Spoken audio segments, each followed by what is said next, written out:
Hello guys, today we know about the shocking trick of how to find the square of two-digit number from 10 to 99.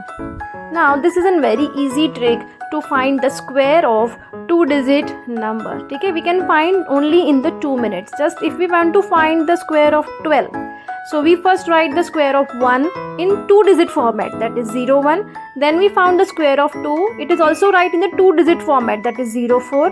Then we multiply 1 into 2, that means number of the digit with the 2. ठीक है, तो 1 into 2, that is 2, that is the answer will be 4. So 04, but it is right after the ones place, so we are leaving the ones place and then we are writing, so we get the answer, that is 014144. So 12 square is equals to 144. That's like we also find the square of 19. Okay, we just write the 1 square, that is 01, then 9 square, that is 81, and we just multiply 1 into 9 into 2. So 1 into 9, 9, 9 to the 18, but we write 18 after the ones place. So then adding that we get the number 361. So we get as 19 square is equals to 361.